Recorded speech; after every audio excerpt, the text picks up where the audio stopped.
یہ ابھی تک زندہ ہیں، یہ کسی معجزے سے کم نہیں۔ سلوانا شومن شدید نوعیت کے سیپسس کا شکار ہیں، یعنی ان کے خون میں زہر پھیل چکا ہے۔ یہ سب فلو جیسی علامات سے شروع ہوتا ہے۔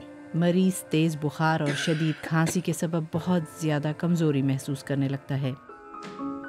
سلوانا نے جب ایمرجنسی سروسز کو کال کی تھی تو طبی عملہ فوراً سمجھ گیا تھا کہ سلوانا شومن کی جان کو خطرہ ہے۔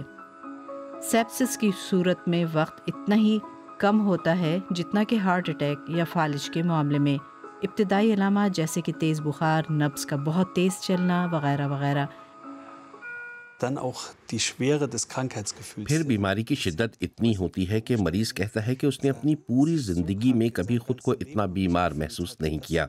یہ ابتدائی انتباہی علامات ہیں۔ اگر سانس کی رفتار تیز ہو جائے اور بلڈ پریشر میں کمی ہو تو یہ سیپسس کی طبی علامات ہیں اور آپ کو فوری طور پر مزید اقدامات کرنے چاہیے۔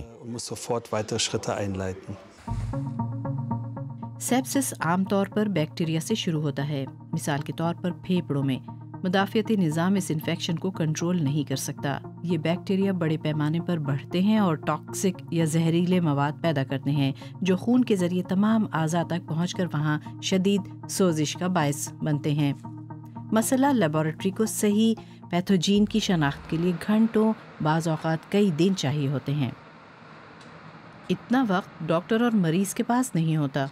جرمنی کی یینا یونیورسٹی ہسپتال نے اب ایک ایسا طریقہ کار ایجاد کیا ہے جس کی مدد سے چند گھنٹوں میں پیشاب کے ذریعے جسم سے اس زہریلے مادے کی صفائی کی جا سکتی ہے، تاہم صرف اس صورت میں جب آپ جانتے ہوں کہ کون سا جراثیم آپ کے جسم میں سیپسس پھیلانے کا ذمہ دار ہے، تب اس کا فوری علاج کیا جا سکتا ہے۔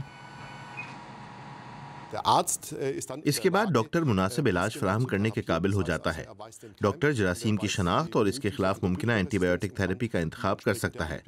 پھر مریض کو وہ تھراپی ملتی ہے جس کی اسے در حقیقت ضرورت ہوتی ہے۔ جب سلوانا شومن اپنی زندگی کی جنگ لڑ رہی تھیں، اس وقت ایسا کوئی تیز رفتار ٹیسٹ موجود نہیں تھا۔ سلوانا کے مرض کے خلاف پہلی اینٹی بایوٹک کارآمد ثابت نہیں ہوئی تھی اور انفیکشن قابو سے باہر ہو گیا تھا۔